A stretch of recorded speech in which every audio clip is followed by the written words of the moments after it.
Super Saravana stores.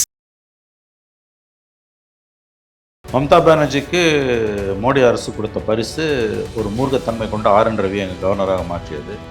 மு.க. ஸ்டாலினுக்கு மோடி கொடுத்த பரிசு திமுகவுடன் சமரசத்துக்கு தயார் என்று ஒரு வெள்ளை கொடியை பாஜக காட்டியிருக்கிறது. அப்படி தான் இதை நான் புரிஞ்சுக்கிறேன். நீங்கள் 21, 26 மாதிரி எங்களோட மோதிக்கிட்டு இருக்காதீங்க. 26 நீங்கள் தான் ஜெயிக்க போகிறீங்க, வாய்ப்புகள் அதிகம். நீங்கள் ஜெயித்த பிறகு எங்களுக்கு இணக்கமாக இருங்க.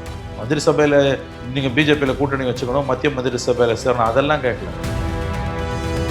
நிறைய விஷயங்கள் அவர் பண்ற எதிர்ப்பான விஷயங்கள்லாம் திமுக சாதகமாக தானே முடியுது. ஸோ வந்து மாத்துறதுல என்ன பிரயோஜனம்? இல்லை, பனிஷ்மெண்டா பார்க்க முடியாது. ஆனாலும் மாநில அரசுக்கு டிஸ்டர்ப் பண்ணிட்டே தான் இருந்தார். இவங்க கோர்ட்டுக்கு போய் ஜெயிச்சாங்கன்னாலும் பல விஷயங்கள்ல அவர் இன்னமும் கட்டையை கொடுத்துட்டு தான் இருந்தார். இன்னமும் நிறைய விஷயங்களை கழித்து போடாமல் தான் இருந்தார். ஸோ இதில் இந்த கவர்னர் போய் ஒழிஞ்சது அவங்களுக்கு நல்லது தான் ஃபீல் பண்ணுவாங்க, சந்தேகமே கிடையாது. ஆனால் பேய்க்கு வாழ்க்கப்பட்டு பேயை விட்டு தவிச்சிட்டு பிசாசுக்கு வாழ்க்கப்பட்ட கதை ஆகிடக்கூடாதுன்னு புதுசாக இந்த போட்டி கவர்னர், கேரளா கவர்னர், அவன் பக்கம் ஆர்எஸ்எஸ் ரவியாவது படத்தோட தான் வருவார். ஆமா, ரவியாவது போலீஸோட இருந்தார். அவர் இந்த கேரளா பொறுப்பு கவர்னர் பக்கம் ஆர்எஸ்எஸ் காரர். அவரை முழு நேரம் ஆளுநராக போட்டாங்கன்னா அவர் தெளிவா கார்ல இருக்கும்போது சொன்னார்ல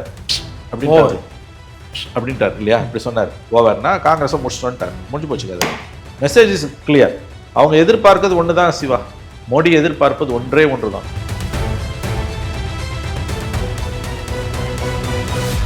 அரசியல் களம் நேயர்களுக்கு வணக்கம். இன்றைக்கு நம்மோடு நேர்காணலுக்காக மூத்த பத்திரிகையாளரும் அரசியல் திறனாய்வாளருமான திருமதி மணி அவர்கள் நம்மோடு இணைந்திருக்கிறார். அவர் பேசலாம். சார் வணக்கம். வணக்கம். தமிழ்நாடு ஆளுநராக ஆர்.என். ரவி கிட்டத்தட்ட 4.5 ஆண்டுகள் பதவி வச்சிருந்தார். இந்த சூழலில் தமிழ்நாடு அரசுக்கு பல்வேறு குடைச்சல்களை தொடர்ந்து கொடுத்துட்டு இருந்தார். தேர்தல் நெருங்கும் சமயத்தில் அவர் மாற்றப்பட்டிருக்கிறார். மேற்கு வங்காளத்திலையும் தேர்தல் வருது, அங்கே மாற்றப்பட்டிருக்காருன்னா இதோட பின்னணி என்ன சார்? ஏதாவது காரணங்கள் இருக்கா? மம்தா பானர்ஜிக்கு மோடி அரசு கொடுத்த பரிசு ஒரு மூர்க்கத்தன்மை கொண்ட ஆர்.என். ரவி எங்கள் கவர்னராக மாற்றியது. மு.க. ஸ்டாலினுக்கு மோடி கொடுத்த பரிசு திமுகவுடன் சமரசத்துக்கு தயார் என்று ஒரு வெள்ளை கொடியை பாஜக காட்டியிருக்கிறது. அப்படி தான் இதை நான் புரிஞ்சுக்கிறேன். ஏன்னா மம்தா பானர்ஜி ரவியை மாற்றினதை கண்டனம் பண்ணுறாங்க. அவங்க கவர்னர் ஆனந்த போஸை மாற்றிட்டு ரவியை கொண்டு வந்தது எங்களை கேட்காம பண்ணிட்டாங்க, தகவல் மட்டும்தான் அமித்ஷா சொன்னாருன்றாங்க. இத்தனைக்கும் ஆனந்த போஸும் அவங்களுக்கு இம்சை கொடுத்தாரு, பட் ரவி அதோட இம்சை கொடுப்பாருன்னு அவங்களுக்கு நல்லாவே தெரியுது. அவங்க மம்தா பானர்ஜி தெளிவாக எதிர்ப்பு தெரிவிச்சிருக்கா, அது புரிந்து கொள்ளக்கூடியது. தமிழ்நாட்டில் ரவியை மாற்றினதை திமுக எதிர்ப்பு தெரிவிக்க வாய்ப்பே இல்லை, ஏன்னா அவ்வளோ இம்சை கொடுத்துட்டாரு. அப்போ அதை வரவேற்கணும், ஆனால் வரவேற்கல. கூடுதல் பொறுப்பாக கேரள ஆளுநருக்கு தமிழ்நாடு கொடுக்கப்பட்டிருக்கு. கேரளாவும் தமிழ்நாடோட சேர்ந்து அடுத்த மாதம் தேர்தலுக்கு போக இருக்கிறது. அப்போ இந்த மௌனத்தை எப்படி புரிஞ்சுக்கணும்? ஏன் ஸ்டாலின் அவர்களிடமிருந்து எந்த கருத்தும் வெளியிடப்படவில்லை, திமுகவிடமிருந்து எந்த கருத்தும் வெளியிட வரல. இந்த மாற்றத்தை நீங்கள் ஏற்றுக்கிறீங்களா இல்லையா? நேரில் போய் சந்திச்சிருக்காரு. இப்போ அது மரியாதை நிமித்தமான சந்திப்பு. ரெண்டாவது, கேரள துணை ஆளுநர்கிட்ட கூடுதல் பொறுப்பு கொடுங்க. கேரளாவும் தமிழ்நாடு மாதிரி அடுத்த மாதம் எலெக்ஷனுக்கு போகுது. எலெக்ஷனுக்கு போகிற 2 மாதத்துக்கு ஒரு கவர்னர் எப்படி இருக்க முடியும்? நான் எப்படி இதை பார்க்குறேன்னா, திமுகவுக்கு பாஜக கொடுக்கக்கூடிய ஒரு ஆஃபர். நீங்கள் 21, 26 மாதிரி எங்களோட மோதிக்கிட்டு இருக்காதீங்க. 26 நீங்கள் தான் ஜெயிக்க போகிறீங்க, வாய்ப்புகள் அதிகம். நீங்கள் ஜெயித்த பிறகு எங்களுக்கு இணக்கமாக இருங்க. மந்திரி சபையில் நீங்கள் பிஜேபியில் கூட்டணி வச்சுக்கணும், மத்திய மந்திரி சபையில் சேரணும், அதெல்லாம் கேட்கல. 1000 விதத்தில் மத்திய அரசுக்கு மாநிலத்துக்கு ஒரு அரசு நினச்சதுன்னா இசைவாக செயல்பட முடியும். ஸோ இந்த கவர்னரோட மாற்றம் என்பது, நாங்கள் உங்களுக்கு புது கவர்னரை போடுறோம், அவர் நீங்கள் கூடிய வரைக்கும் நினைத்த இடத்துல கழித்து போடுவார். மேபி 1 or 2 இஷ்யூ, அது சென்ட்ரல் கவர்மெண்ட் இஷ்யூ தவிர.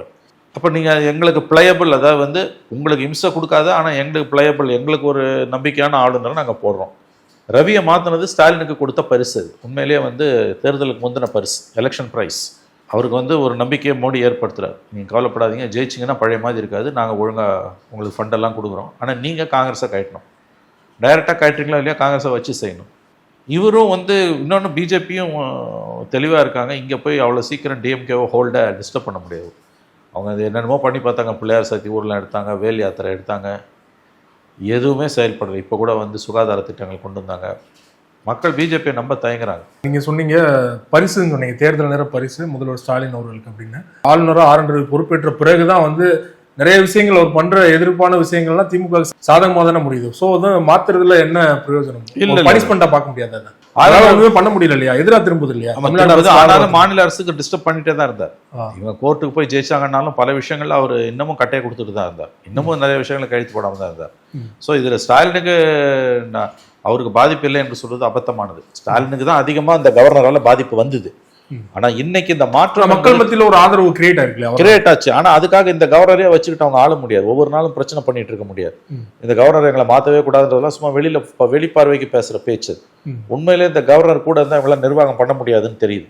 இந்த கவர்னர் போய் ஒழிஞ்சது அவங்களுக்கு நல்லது தான் ஃபீல் பண்ணுவாங்க, சந்தேகமே கிடையாது. ஆனால் பேய்க்கு வாழ்க்கப்பட்டு பேயை விட்டு தவிச்சிட்டு பிசாசுக்கு வாழ்க்கப்பட்ட கதையை ஆயிடக்கூடாதுன்னு புதுசாக இந்த போட்டி கவர்னர், கேரளா கவர்னர், அவன் பக்கம் ஆர்எஸ்எஸ்கார். ரவியாவது பாரத மாதா படத்தோட தான் வருவாருன்னு. ஆமாம், ரவியாவது போலீஸோட இருந்தார். அவர் வந்து இந்த கேரளா பொறுப்பு கவர்னர் பக்கம் ஆர்எஸ்எஸ்காரர். அவரை முழு நேரம் ஆளுநராக போட்டாங்கன்னா ஸ்டாலினுக்கு தலைவலி. அல்லது பகுதி நேர ஆளுநராக இப்போ 10 நாளில் நோட்டிஃபிகேஷன் வந்த பிறகு முழு நேர ஆளுநரை போட முடியுமான்னு தெரியல. எலெக்ஷன் கமிஷன் பர்மிஷன் வாங்கணும், அல்லது அதுக்கு முன்னாலே போட்டாவும்.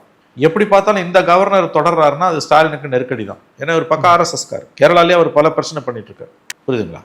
அதனால் அவ்வளவு சுலபமாக வந்து ஸ்டாலின் விடவும் முடியாது, விடாமல் இருக்கவும் முடியாது. ஆர்என் வந்து தன்னிச்சையாக எந்த முடிவு எடுக்கிறது இல்லையா? அமித்ஷா சொல்றதையோ இல்லைன்னா மத்திய அரசு பாஜக சொல்றதா அவர் கேட்கிறாரு. இதே கவர்னர் வச்சுட்டு நீங்க வந்து கொஞ்சம் சாஃப்டா போங்கன்னு சொன்னா அவர் கேட்க மாட்டாரா? கவர்னர் மாற்றம் நிச்சயமா தமிழ்நாட்டுக்கு ஒரு ரிலீஃபுங்க, ஸ்டாலின் கவர்மெண்ட்டுக்கு ஒரு ரிலீஃப்.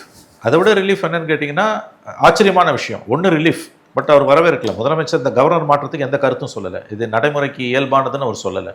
ரெண்டாவது, பொறுப்பு கவர்னராக யாரை போட்டிருக்காங்களா அதில் கன்சல்ட் பண்ணாங்களான்னு சொல்லலை. இப்போ மம்தா பானர்ஜி என்ன சொல்கிறாங்க, ஆர்என் ரவியை மாற்றினதில் கொண்டு வந்ததில் என்னை கன்சல்ட் பண்ணலைன்றாங்க. இப்போ பொறுப்பு கவர்னராக தமிழ்நாட்டுக்கு கேரளாவை போட்டதில் ஸ்டாலினும் அமித்ஷா கன்சல்ட் பண்ணாரா பண்ணலையான்னு ஏன் முதலமைச்சர் எதுவுமே சொல்லலை? புரியுதுங்களா? எந்த கருத்தும் சொல்லாமல் ஸ்டாலின் ஏன் மௌனம் காக்கிறார்? கவர்னர் மாற்றத்தில் ஸ்டாலினுடைய மௌனத்துக்கு என்ன காரணம்? வரவேற்கிறீங்களா? ரவி மாற்றத்தை வரவேற்கிறீங்களா இல்லையா? ஆப்வியஸ்லி வரவேற்பீங்க. சரி, புதுசாக ஒரு முழு நேர ஆளுநரை தேர்தல் நேரத்தில் முழு நேர ஆளுநரை போடாமல் பொறுப்பு ஆளுநரை போடுறது உங்களுக்கு உடன்பாடா இல்லையா? அப்படி நீங்கள் போட்டுட்டாங்க, உங்களை கேட்டு போட்டாங்களா கேட்காம போட்டாங்களான்னு தெரியாது. கேரளாவும் தமிழ்நாடோட சேர்ந்து எலெக்ஷனுக்கு போகுது அடுத்த மாதம். அது எப்படி ஃபுல் டைம் கவர்னர் இல்லாமல் நம்ம இருக்க முடியும்? ரெண்டாவது, கேரளா ஆளுநர் பக்கா ஆர்எஸ்எஸ்காரர். அவர்கிட்ட தமிழ்நாடு கொடுக்கறத ரவியாவது போலீஸ் ஆஃபீஸர், ஆர்எஸ்எஸ் கிடையாது. கேரளா ஆளுநர் ஆர்எஸ்எஸ், ஹார்ட்கோர் ஆர்எஸ்எஸ். அப்போ அவரை வந்து தமிழ்நாடு பொறுப்பு கவர்னராக போடுறது ஸ்டாலினுக்கு உடன்பாடா இல்லையா? இப்போ நீங்க பரிசுன்னு சொன்னா அது குடைச்சல் தானே அதிகமாக கொடுக்கறதுக்காக போட்ட மாதிரி இருக்கா? அப்படி சொல்ல முடியாது. அதான் நல்ல பாயிண்ட், இப்பதான் வரீங்க. ரவியை மாத்தினது ஒரு கிஃப்ட்டுங்க. ஆனா ஃபுல் டைம் கவர்னரா போடாம பார்ட் டைம் கவர்னரா போட்டது என்னன்னா, நீ நடந்துக்கிற முறையை பொறுத்துன்றாங்க. ஜெயிச்சு வந்த பிறகு திமுக ஜெயிக்க தாங்க வாய்ப்பு அதிகம், அவங்க ஆட்சியை தக்க வச்சுப்பாங்க தான் நான் நம்புறேன், அன்லெஸ் பேர் அதிசயம் நிகழ்ந்தால வழிய. நீங்க ஜெயிச்சு வந்த பிறகு நீங்க நடந்துக்கிற முறையை பொறுத்து உங்களுக்கு விருப்பமான கவர்னரை விரும்புனீங்கன்னா நாங்கள் கொடுப்போம், இல்லை நாங்கள் எங்கள் வேலையை ஆரம்பிப்போம். அதுதான் இந்த கவர்னர் பொறுப்பு கவர்னரை போட்டிருக்கிறது செக் வைக்க தான் போட்டிருக்காங்க. அப்படிதான் நான் இதை பார்க்குறேன். எப்படி பார்த்தாலும் ஏன் வந்து என்னோட பாயிண்ட் வந்து இதுக்கு குடைசல் கொடுப்பானா கொடுக்கலையான்றதெல்லாம் கூட ஒரு பக்கம் விடுங்க.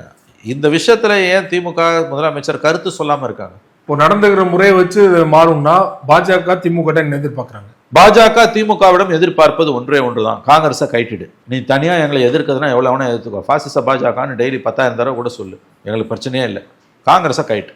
இவர் நேரடியாக கைட்ட மாட்டார். இவர் என்ன சொல்லுவார்னா, 29ல் காங்கிரஸை நாங்கள் வச்சு செய்கிறோம், 10 சீட்லாம் கொடுக்க மாட்டோம். அது இந்த அசம்பிளியில் இவங்க பண்ண இந்த பேச்சுவார்த்தையில் பண்ண அலம்பலுக்கு அது மறக்க மாட்டார் ஸ்டாலின். கண்டிப்பாக 10 சீட்லாம் 29ல் கொடுக்க மாட்டாங்க, 5 சீட்டு கொடுத்து அது 4ல் தோக்கடிப்பாங்க. டைரெக்டாக கைட்ட மாட்டார். ஆனால் கண்டிப்பாக காங்கிரஸ்க்கான ஸ்பேஸை வந்து அவர் வந்து குறைச்சிடுவார், அதில் எந்த சந்தேகமும் கிடையாது. வர லோக்கல் பாடிஸ்லாம் வந்து இன்னும் கந்தரகோலம் ஆக போகுது. அவர் தெளிவாக காரில் இருக்கும்போது சொன்னார்ல அப்படின்ட்டார் இல்லையா? இப்படி சொன்னார், ஓவர்னா காங்கிரஸை முடிச்சுட்டு வந்துட்டார், முடிஞ்சு போச்சு கதை. Message is clear. அவங்க எதிர்பார்க்கிறது ஒன்று தான் சிவா, மோடி எதிர்பார்ப்பது ஒன்றே ஒன்று தான், நீ காங்கிரஸை கைட்டு, வேற ஒன்றும் கேட்கல. மோடி எதிர்பார்க்கறது தமிழ்நாட்டில் இந்தியா அலையன்ஸ் வந்து ஆட்சியை பிடிக்கணும், அதெல்லாம் நம்மளை விட அவங்களுக்கு நல்லா தெரியும், அது விளங்காதுன்னு. 4-3 போட்டியில் திமுக தான் அட்வான்டேஜ்ன்றது என்னையும் உங்களை விட மோடிக்கும் அமித்ஷாக்கும் ரொம்ப நல்லா தெரியும். தமிழ்நாட்டில் அவங்க கவனமே இல்லைங்க, அவங்க கவனம் பூரா வெஸ்ட் பெங்காலில் இருக்குது, கம்ப்ளீட்டாக அவங்க கவனம் வெஸ்ட் பெங்காலில் இருக்குது. நான் இன்னொன்று கேட்குறேன், திமுகவுடைய மௌனத்துக்கு இவங்க ஒரு பிஜேபியோட மறைமுக ஒப்பந்தத்துக்கு போயிட்டாங்க நம்புறதுக்கு ஏகப்பட்ட சாட்சிகள் இருக்குது. அதில் இன்னொன்று சொல்கிறேன், எஸ்ஐஆரில் வந்து 2 மாதத்துக்கு முன்னால் பீகாரில் 66 லட்சம் பேரை நீக்கினாங்க. ஓட் சோரின்னு ராகுல் காந்தி பெரிய ஊர்வலம் போனார். இங்கேருந்து ஸ்டாலின் போய் பேசினார், ஹிந்தியில் ஒரு பேச்சை தமிழ்நாடு காங்கிரஸ் கமிட்டிலேருந்து போன ஒருத்தர் மொழிபெயர்த்தார். ஓகே, இன்றைக்கி வெஸ்ட் பெங்காலில் 73 லட்சம் பேரை நீக்கியிருக்காங்க எஸ்ஐஆரில். மம்தா பானர்ஜி 2வது நாளாக உண்ணாவிரதம் தர்ணா பண்ணிகிட்டு இருக்காங்க. தமிழ்நாட்டில் 73 லட்சம் பேரை நீக்கியிருக்காங்க.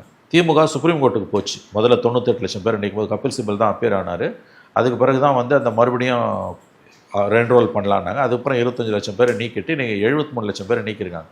இதை எதிர்த்து திமுக குரலே கொடுக்கல. ஏன் கொடுக்கல? பெரிய அளவில் இல்லை, சின்ன அளவில் கூட குரல் கொடுக்கல, தெருவில் இறங்கி போராடல. 2000 கிலோமீட்டருக்கு அப்பால் இருக்க பீகாரில் 66 லட்சம் பேர் நீக்கினான்னா அங்கே போய் போராட்டம் பண்ணக்கூடிய மு.க. ஸ்டாலின் அவர்கள் அவருடைய சொந்த மாநிலத்தில் 73 லட்சம் பேர் என்று எஸ்ஐஆரால் நீக்கப்பட்டிருக்கிறார்கள் என்ற விஷயத்தில் மௌனம் காப்பது ஏன்? திமுக ஏன் மௌனம் காக்குது? அப்படின்னா அது உண்மையிலேயே நீக்கப்பட வேண்டியவங்களை தான் எஸ்ஐஆர் நீக்கி இருக்குன்னு அது கரெக்டுன்னு மௌனம் காக்குறீங்களா? பிரச்சனை வந்து எல்லா கட்சிகளுக்கும் பிரச்சனை, அப்படி கூட ஒரு அமைதியா இருக்கு. இல்லை நான் என்ன சொல்றேன், உங்க ஆங்கிள் பார்த்தா 66 லட்சம் பேர் நீக்கின பீகார்ல போய் நீங்க வந்து பிரச்சனை பண்ணீங்க, ஆர்ப்பாட்டம் பண்ணீங்க.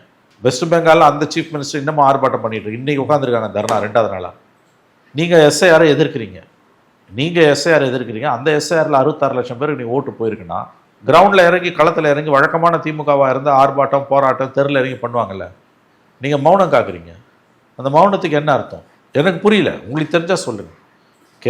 பீகாரில் போய் 66 லட்சம் பேரை நீக்கினப்ப ஆர்ப்பாட்டம் செய்ய முடிந்த உங்களால் உங்கள் மாநிலத்தில் 73 லட்சம் பேரை நீக்கிருக்காங்க, நீங்கள் அமைதியாக இருக்கீங்கன்னா அதை நாங்கள் எப்படி புரிஞ்சுக்கிறது?